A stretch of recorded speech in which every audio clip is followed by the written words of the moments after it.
Sekejap tengah recording ni dia macam tak record, masih belum record. Siapa Benari dah back in pada saya? Imanina. Saya tengah tu lagi tunggu bayaran pada orang lain. Okay, hari ni kena settle sebab saya kena bayar ni. Alright, so kita start. As you know, sebelum ini untuk subtopik 1.4 saya dah ajar tentang ni ruang belajar. Kita belajar tentang 1.4 is charge in uniform electric field.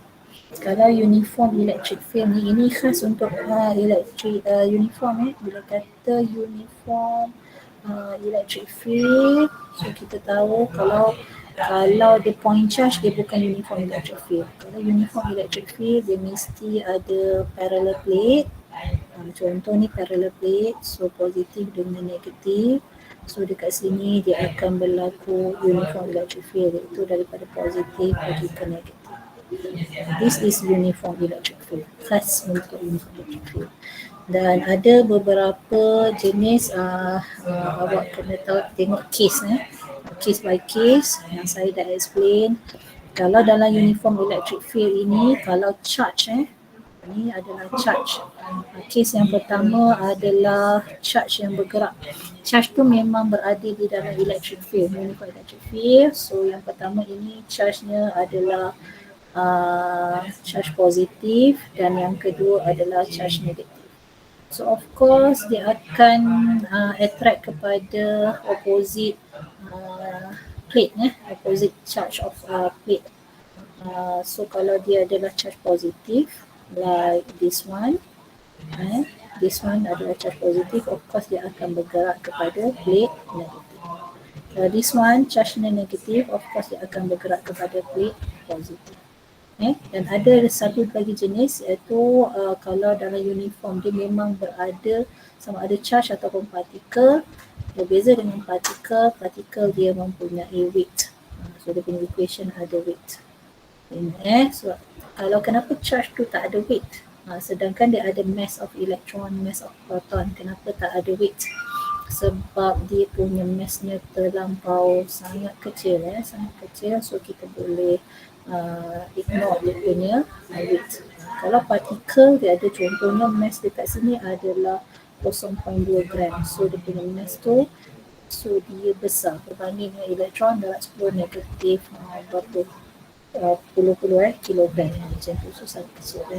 So this one dia besar daripada partikel tu, so mesti awak kena ingat dia ada weight. Sama juga partikel tu awak kena tengok dia charge apa, so dia akan pergi kepada opposite charge plate. And so equationnya awak kena tahu. So ni dalam chapter force. Alright, so yang kedua adalah kalau saya yang dah ajar sebelum ni adalah kalau charge itu dia daripada luar. Bila daripada luar, so dia akan berlaku half projectile. Half projectile, as you know, Ux ni sama dengan Ux, so Uy ni adalah kosong. Dan awak kena tengok direction dia lah macam projectile. So kalau dia ke atas, displacement dia. Okay, so Sy ni kalau ke atas positif lah, kalau ke bawah dia negatif. Dan kita ada Sx. Sx adalah panjang plate tersebut. Dan bila elektron ataupun charge itu bergerak keluar daripada plate, so dia akan bergerak dengan garis lurus. Cuma di dalam plate sahaja dia bergerak secara projectile. Itu apa yang saya dah ajar sebelum ini. So kena dan awak dah tahu untuk A di dalam electric field, so A is equals to QE over M. Ini adalah equation yang baru, A is equals to QE over dengan M, sebab dia berada elektron ataupun charge itu bergerak di dalam electric field. So kena tahulah yang ini. Okay, itu apa yang saya dah ajar last week. So hari ni kita akan masuk tengok third case. Third case kalau charge itu moving parallel to the field. Kalau yang ini awak tengok dia adalah perpendicular. So charge ataupun electric field ini bergerak ke atas. So ke atas macam ni. So charge awak bergerak, dia potong pada ada electric field. So dia bergerak secara perpendikular. Tetapi kalau kat sini kesnya adalah, so kes yang ketiga adalah charge moving parallel to the field. So contoh soalan ni semua contoh-contoh soalan yang pernah keluar dalam exam. So the initial velocity of an electron, so case kita adalah electron, moving along the x-axis. So bila bergerak dalam x-axis, awak tahu, so ni elektron bergerak macam tu. Itu dia punya ayat. In an electric field is 3 times 10 power of 6 meter per second. So charge bergerak dalam x-axis 3.10 meter per second. The electron stops after a distance of 45 cm.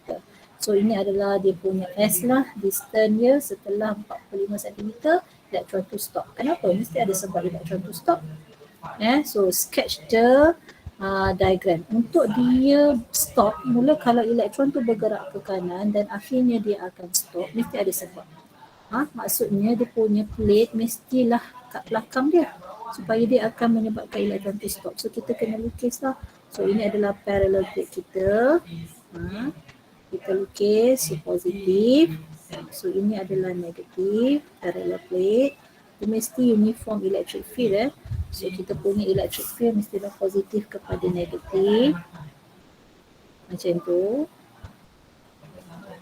Kita dah tahu dah sebelum ni. Dan dia kata elektron tu bergerak di dalam electric field ini sebanyak 3.10. So maksudnya elektron kita asalnya bergerak ke sini dengan velocity. Dan akhirnya dengan initial velocity U dan akhirnya dia berhenti, maksudnya V-nya adalah kosong. Dan kita tahu kalau elektron kat sini, ni elektron, so of course dia ada satu force ke kanan lah sebab dia adalah opposite direction. Dia punya force-nya, acceleration-nya adalah, kita tahu kat sini adalah dia punya FE dia. F dia akan bergerak ke kiri dan akhirnya dia akan berhentilah. So kalau F dia ke kiri, of course dia punya acceleration-nya adalah di sini. So soalan dia adalah determine the magnitude of electric field. Magnitude of electric field, awak tahu dia punya formula adalah QE is equals to ataupun kita start dengan F dululah. Kita start dengan F dulu. F is equals to MA. Ni F dia. Ni F yang ni dalam F is equals to MA. Tetapi F is equals to QE. Yang ni awak dah tahu F is equals to QE. So is equals to MA. Soalan dia tanya electric field. So dia nak electric field. So dia nak E. E ni dia. So apa yang bergerak kat sekarang adalah elektron. Elektron kita tahu dia ada charge 1.6. Okay, so sekarang mass of electron kita ada. So charge of electron ada, mass of electron ada, yang kita tak ada adalah acceleration of electron. So kita kena cari dulu daripada mana? Daripada equation. Kita ada nilai apa? Kita ada nilai V nya kosong dan kita ada nilai S nya 45 dan kita ada nilai U. So kita boleh guna formula S is V squared is equals to formula kita adalah V squared is equals to U squared plus 2AS. Sebab S ada, U ada, V ada, kita nak cari nilai A. Sebab soalan dekat sini, A kita yang tak ada. So setakat ini follow. Okay. So U-nya adalah kosong, sama dengan U-nya dia bagi tadi adalah 3 darab 10 kuasa 6 square plus dengan 2 A kita nak cari, S-nya adalah 45 cm, so 45 darab 10 kuasa negatif 2. So saya dapat A-nya akan dapat, A-nya dia negatif lah so A-nya adalah is equals to, jawapannya adalah negatif 1 darab 10 kuasa 13. S negatif 2. So baru kita dapat A. So soalan nak cari electric field. So masuk dalam equation yang pertama tadi. So QE is equals to MA. So masukkan saja masukkan nilai-nilai. Saya masukkan Q ni adalah, mana nak tahu Q berapa charge elektron? So kena tengok dekat mana? Dekat mana?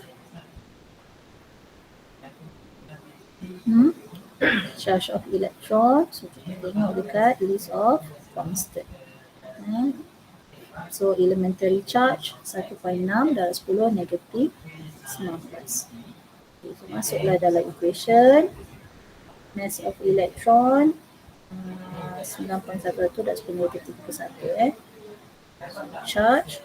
So negatif 1.6 darab elektron darab 10 kuasa 19 tadi. Betul tak? Alamak saya ni tak betul.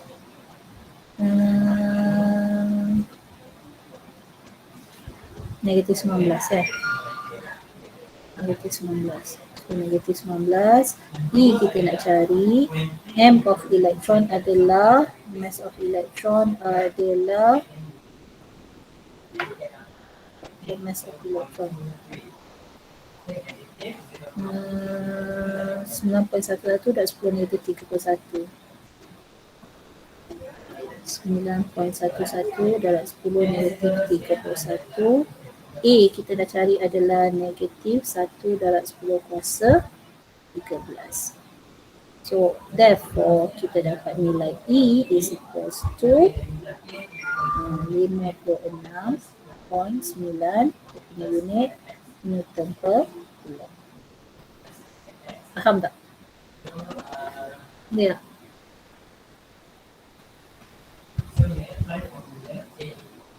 Faham. Right. Boleh, Min. Okay, sebab case dia adalah charge moving parallel. So kalau moving parallel, awak mestilah nampakkan pergerakan itu, U itu macam ni, dia mesti parallel dengan electric field. So cara awak lukis tu kena betul lah. Kalau dua case yang atas ni dia adalah perpendicular, so tolak. So ni case dia adalah projectile. Yang ini case-nya adalah charge memang berada di dalam, charge ataupun partikel berada di dalam electric field. Okay, so habis yang itu. Now kita tengok case yang seterusnya adalah charge in dynamic equilibrium.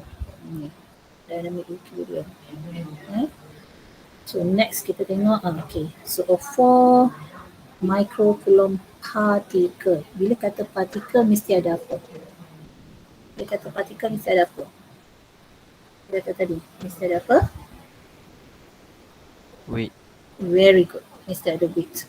Sebab kat sini dia ada mass travelling horizontally at constant velocity. Meter per second. It then enters an upward uniform electric field. Bila dia kata upward uniform electric field, kita dah tahu dah. Mesti kita lukis parallel ke kita, positif kat bawah dan negatif ke atas. Sebab kita nak dapatkan upward uniform electric field. Okay, so settle. Yang pertama. Okay, explain quantitatively. Electric field dia dah bagi 3 kilonewton per coulomb.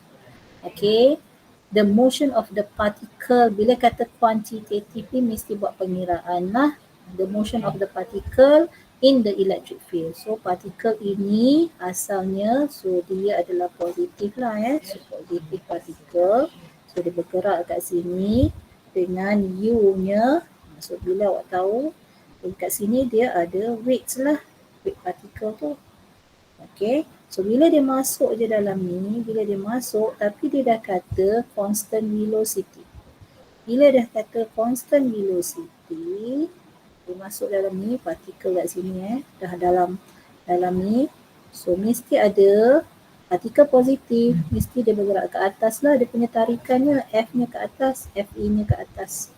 Tetapi dia ada weight-nya ke bawah. Sekejap saya besarkan sikit. So weight-nya adalah ke bawah, W-nya ke bawah. Tapi dia soalannya dia dah kata constant velocity. Maksudnya walaupun ada acceleration tarik dia ke atas, tetapi weight ini akan menyebabkan dia tidak bergerak ke atas. Sebab apa? Sebab dia kata constant velocity. So dari segi equationnya adalah dia akan F kita tahu is equals to QE. W is equals to sama dengan mg. Bila dia sama constant velocity, so macam mana kita nak tengok ni? F is equals to QE. Charge-nya positif, Q-nya adalah 4 micro. So 4 darab 10 kuasa negatif 6. Electric field dia dapat bagi 3 darab 10 kuasa 3. 3 kilonewton per coulomb. So kita dapat kat sini adalah 0.012 Newton. Okay, W pula, kita tengok W So W massnya adalah 1.22 gram 1.22 gram darab 10 negatif 3.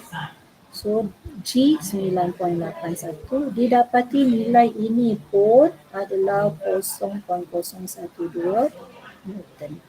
Therefore kita boleh katakan Fe is equals to W. Meaning that particle ini particle will move in straight line. Straight line. Kenapa? Sebab force yang tarik dia ke atas sama dengan weight yang tarik ke bawah. Straight line with constant velocity. Berapa tadi? 5 meter per second. Faham?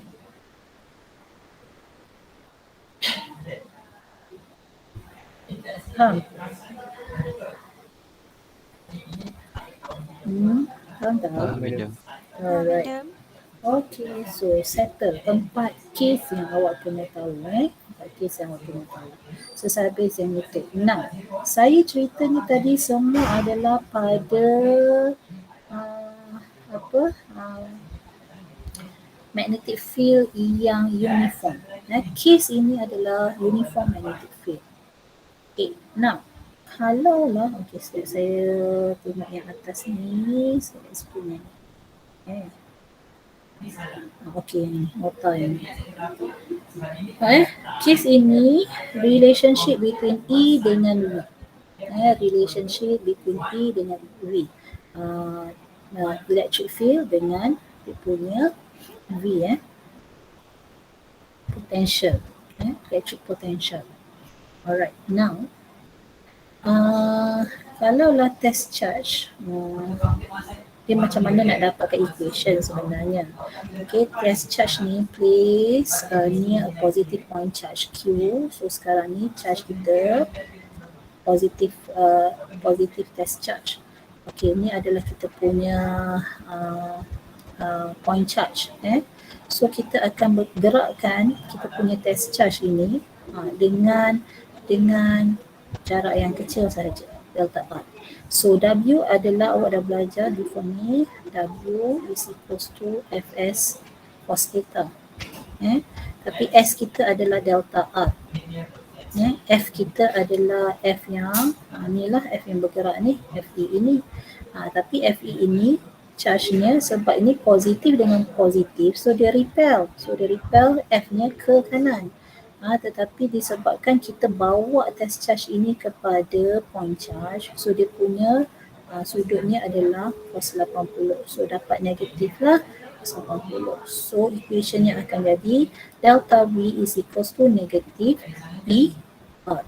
Kenapa dapat negatif ni? Sebab kita punya adalah repel, charge positif dengan positif. So kalau kita tengok, so E sama dengan delta V over delta R. So kalaulah kenapa negatif ini? Apa maksud negatif ini? Bermaksud electric field ini, electric potential decrease in direction of electric field. Maksudnya kalau kat sini electric potential, so kat sini the electric potential decrease in the direction. So makin jauh lah dia daripada, let's say ini positif kan. So makin jauh dia daripada kawasan electric field ini, maksudnya makin rendah lah macam yang saya explain sebelum ni. Kalau dia bulat-bulat macam ni, okay, so electric potential kawasan A adalah lebih rendah berbanding electric potential dekat kawasan B. So, makin jauh daripada dia punya charge itu, so dia punya electric potentialnya semakin kecil. Itu sebab dia punya adalah negatif. Negatif sign indicate tu dia punya semakin berkurang. So kalau ini delta R kita adalah sebenarnya D ini adalah jarak antara plate-plate. Plate positif dengan plate negatif. So ini adalah dia punya D. So D adalah jarak. Okay. Now, so E is equals to delta V over D ataupun delta V is equals to ED hanya untuk siapa uniform electric field, contohnya di dalam kapasitor. Kapasitor kita akan masuk dalam chapter tu. So formula ini awak hati-hati yang ini saya emphasize. Awak ada list of formula. Kita sebelum ni kita dah belajar E sama dengan KQ over R squared. Tetapi yang ini, E ini adalah untuk point charge. Ada lagi satu, E dekat bawah sini is equals to delta V over D. Delta V over D ini hanya khas untuk uniform electric field. Ingat, E yang ini kalau dia cakap uniform electric field ataupun dia cerita pasal kapasitor, awak tahu dia adalah uniform electric field. Hanya boleh pakai formula ini untuk uniform electric field, formula 10. Boleh tak pakai formula nombor 3? Tak boleh. Tak boleh, uniform electric field. So apakah D? D adalah jarak antara positive plate dengan negative plate. Faham tu? Boleh? Boleh tak? Boleh madam. Alright. Okay, now. So sekarang tengok yang seterusnya adalah use E, delta E. E adalah apa? Delta apa? Delta perubahan electric field for uniform electric field. So dia bagi example kat sini. Two parallel plate are separated 5 mm apart. Maksudnya dia punya D. Ni dia dah bagi dia punya D. So the electric field strength between the plates is 1 times 10 power of 4. So dia dah bagi E. So dia dah bagi nilai E. So nilai E dah settle. 1 darat 10 kuasa 4. A small charge positive 4 Newton Coulomb, nanocoulomb is moved from one conducting plate to another. Calculate the potential difference. Maksudnya soalan ini nak delta V. Delta V sama dengan berapa? Tapi dia dah bagi D, dia dah bagi E. So awak punya formula adalah, so delta V is equals to E is equals to ED. Masukkan sahaja di dalam formula. So E awak adalah 1 darat 10 kuasa 4. D awak 5 mm. So 5 darat 10 kuasa negatif 3. So your delta V is 50 volts. Ingat, jangan guna E V sama dengan KQ over dengan R. Itu salah. Kalau guna formula ni salah. Sebab tahu V sama dengan apa sekejap So V sama dengan KQ over R kan? Awak guna. So kalau guna formula ni salah. R tu awak ambil dia punya D tadi lah. Q awak ambil dia punya charge. K adalah nilai constant. Sebab sini ramai student juga buat yang ini. Boleh tak kita guna formula ni? Tak boleh.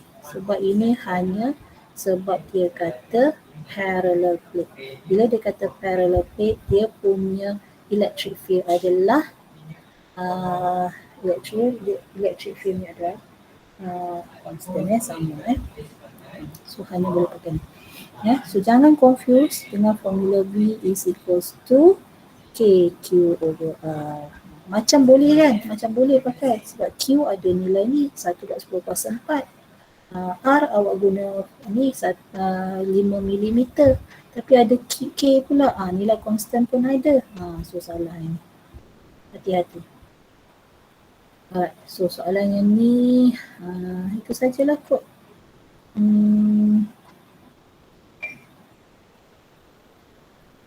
Okay, so kalau yang ini, contoh yang kat sini so di sini plate dia adalah sini 100 volt, negatif ni adalah V dia adalah negatif 100 volt. So berapa delta V dia? Macam nak buat perubahan delta V?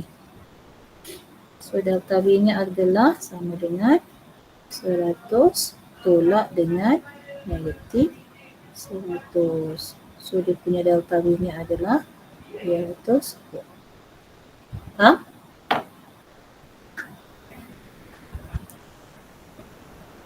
Ha? Faham. Alright, so with that saya dah habis chapter 1.